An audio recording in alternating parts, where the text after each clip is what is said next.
Hello guys, मेरा नाम है रवि और स्टडी ग्लो में आपका बहुत बहुत स्वागत है। दोस्तों, आदित्य L1 मिशन लॉन्च हो चुका है, आपको पता है, और कुछ दिनों में वो वहाँ पे पहुँच भी जाएगा।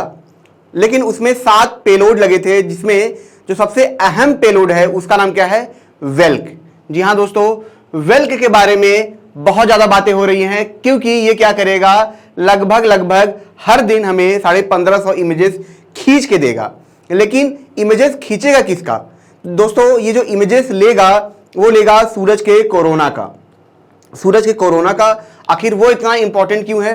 वो इसलिए है क्योंकि आपको जान के हैरानी होगी कि जैसे कोर से जब हम दूर जाते हैं तो टेम्परेचर क्या होता है? घटता है। लेकिन सूरज के साथ कुछ अलग है। सूरज के साथ ये है कि कोर पे टेम्परेचर बहुत ज़्यादा होता है, सतह पे आते हैं तो लगभग 5000 के आसपास हो जाता है, और जब सतह से दूर जाते हैं, कोरोना जो आता है आखिरी छोर होता है जहाँ पे फ्लेम्स होते हैं, वहां का जो टेम्परेचर होता है लगभग 1 मिलियन डिग्री सेल्सियस के आसपास होता है। यह जो रहस्य है कई साल पुराना है, वैज्ञानिक से सुलझा के थक गए, लेकिन सुलझा नहीं पाए हैं। तो उसी को जांच करने के लिए ये जो वेल्क है वो लगाया गया है। बाकी सारी प्रॉब्लम है, ठीक है, कि आयोनिक पार्टिकल की स्पीड क्या होगी, क्या नहीं होगी, वो सब कुछ है, लेकिन जो सबसे जरूरी है वो ये है कि कोरोना के बारे में अध्ययन करना कि आखिर इसका टेम्परेचर क्यों इतना ज़्यादा है। और उसी के लिए ये जो इंस्ट्रूमेंट है ये लगाया गया है, जिसे तैयार किया है इंडियन इंस्टीट्यूट ऑफ एस्ट्रोफिजिक्स। ठीक है, उन्होंने क्या किया दोस्तों, इस पे काम किया, उन्होंने इसको तैयार करके इसरो को दिया, और फिर ये क्या हुआ दोस्तों, वहाँ पे ये लगाया गया। इसका जो वेट है लगभग 190 kg के आसपास है, और यही ये काम करेगा। तो दोस्तों, अब सबसे बड़ी चीज़ है कि हम ये जानेंगे आखिर ये काम करेगा कैसे।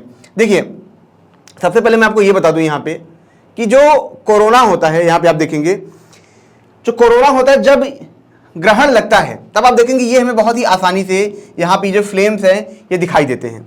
ठीक है, जैसे मैं आपको यहाँ पे दिखाऊं, जैसे ग्रहण लगा तो आप देखेंगे ये जो फ्लेम्स है ये हमें दिखाई देता है।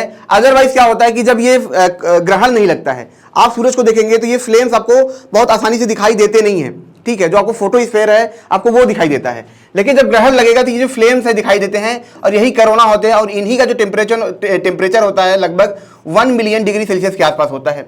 अब सोचिए कि यहाँ का जो सरफेस है वो कितना है, 5000 का है, और कोरोना जो दूर है जहाँ पे कम होना चाहिए वहाँ पे 1 मिलियन के आसपास है। तो इसीलिए जो वैज्ञानिक थे उन्होंने सोचा कि हो सकता है यहाँ पे क्या हो, कुछ ऐसे पार्टिकल हो, एलिमेंट हो जो यहाँ पे होते हों, और उन्हीं की वजह से टेम्परेचर बढ़ता हो। अच्छा, एक चीज मैं आपको ये भी बता दूं कि एक चीज बीच में और भी खोजा गया था। यहाँ पे खोजा ये गया था कि उन्होंने देखा कि यहाँ से जो प्लाज्मा उठते हैं ऊपर उठने के बाद ये क्या होता है, एक तरीके सॉलिड फॉर्म में बन जाते हैं, और फिर इस पे गिरते हैं, बार इस पे गिरते हैं। तो जब गिरते हैं उनकी स्पीड बहुत ज्यादा होती है, तो वैज्ञानिक ये भी अनुमान लगा रहे थे उनकी वजह से होता होगा। ठीक है, तो अब ये काम कैसे करेगा? देखिए, हमने आदित्य L1 मिशन भेज दिया, पेलोड हमने भेज दिया, लेकिन वेल्क काम कैसे करेगा, कैसे आखिर उनको देखेगा? क्योंकि आपको पता है कोरोना हमको तब दिखते हैं जब यहाँ पे क्या होता है, सोलर एक्लिप्स होता है, तभी हमको दिखता है। तो भला वहां पे जो कैमरा लगा है वो भी तो आंखी की तरह है, बस यही कर सकते, जूम होगा, ज्यादा जूम कर सकता है वो, लेकिन आखिर वो देखेगा कैसे इन कोरोना को? तो इसका जो सबसे बेस्ट तरीका है वैज्ञानिकों ने जो ढूंढा है, मैं आपको ये बताऊंगा।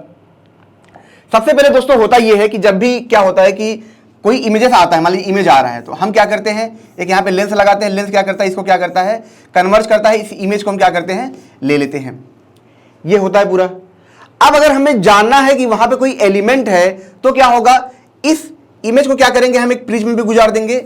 जब इसे प्रिज्म में वो गुजरेगा तो यहाँ से जो लाइट होगी वो क्या होगी, कई फॉर्म में टूट जाएगी, और फिर हम देखेंगे कि आखिर ये जो लाइट है किस एलिमेंट से निकल के आई है। ये तो हमें पता है। तो इसका मतलब ये है कि जो सूरज से लाइट निकल के आएगी, लेंस से कन्वर्ज होगी और प्रिज्म से गुजरेगी, तो हम ये बता पाएंगे कि सूरज पे कौन से एलिमेंट है। लेकिन अब हमें जानना यह है कि आखिर कोरोना पे कौन से एलिमेंट है। तो कोरोना के देखने के लिए हमें चाहिए एक्लिप्स। ठीक है, कि ये मान लो एक ग्रहण टाइप का हमें इमेज बनना चाहिए। अब वो जब ग्रहण लगेगा तब बनेगा, लेकिन ये तो चांद से ही बहुत दूर है, 3 गुना दूर है, तो ग्रहण तो कभी लगेगा नहीं, तो भला हम वो इमेज हमें दिखेगी कैसे?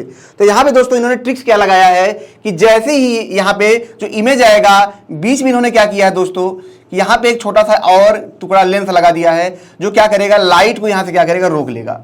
जब लाइट को रोक लेगा तब क्या होगा कि उसको सन का पूरा भाग नहीं दिखेगा, बस उसके आसपास का भाग दिखेगा यहाँ से, तो सिर्फ कोरोना का ही इमेज दिखेगा। मान लीजिए कि आपके सामने कोई इंसान है, बीच में आप फिंगर लगा दीजिए और ऐसे सेट करिए कि इंसान बीच में उसका बाल और दिखे, यही सब दिखे, ठीक है। तो यही एक तरीके से एक्लिप्स यहाँ पे आर्टिफिशियल एक्लिप्स बनाया गया है, ताकि क्या हो, इसकी वजह से, इस प्लेट की वजह से क्या हो कि बीच का भाग हमें नहीं दिखेगा और सिर्फ हमें कोरोना का भाग दिखेगा, और इस भाग को हम क्या करेंगे, प्रिज्म से गुजारेंगे और उसके लाइट को हम देखेंगे कि आखिर ये जो लाइट आ रही हैं कौन से एलिमेंट से निकल के आ रही हैं। इससे हमें ये पता चल पाएगा कि उसके कोरोना में कौन से पार्टिकल हैं, कौन से एलिमेंट है, कौन से सब पार्टिकल है, जैसे इलेक्ट्रॉन हुआ, प्रोटॉन हुआ, आखिर क्या वजह है जिसकी वजह से वहाँ का टेम्परेचर बहुत ज़्यादा है। और इसके बाद क्या होगा कि हम आसानी से ये जान पाएंगे आखिर उसका टेम्परेचर इतना ज़्यादा क्यों है। इसलिए जो वेल्क है ये इतना खास है, इसीलिए ये इतना ज़्यादा एफिशिएंट और इसीलिए इतना ज़्यादा हमें सही जानकारी देगा, सतही जानकारी देगा। अभी तक क्या सिर्फ अंदाजा था कि हाँ वहाँ पे मतलब प्लाज्मा सॉलिड फॉर्म में गिर रहे हैं, लेकिन कोई क्लियर इमेज नहीं था, कोई क्लियर पिक्चर नहीं था। ये हमें एकदम क्लियर डाटा देगा। इसीलिए वेल्क जो है सबसे ज़्यादा इंपॉर्टेंट पेलोड है किसमें, आदित्य L1 में। ये इसकी खास बात है।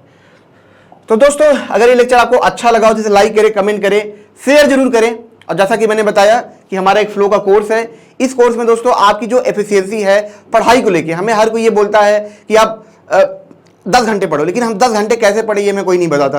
हर कोई ये बोलता है कि आप 5 घंटे के अंदर ज़्यादा ज़्यादा चीज़ें पढ़ पाओ, याद कर पाओ, लेकिन हमें ये कोई नहीं बताता है। तो फ्लो के कोर्स में दोस्तों आप ये सीख पाएंगे और अपनी एफिशिएंसी 500% गुना बढ़ा पाएंगे। इसी कोर्स के लिए लोग बाहर जाते हैं, लाखों रुपए खर्च करते हैं, लेकिन ये कोर्स आपको मात्र 299 में मिलेगा जब आप फ्लो 25 कोड आप यूज करेंगे।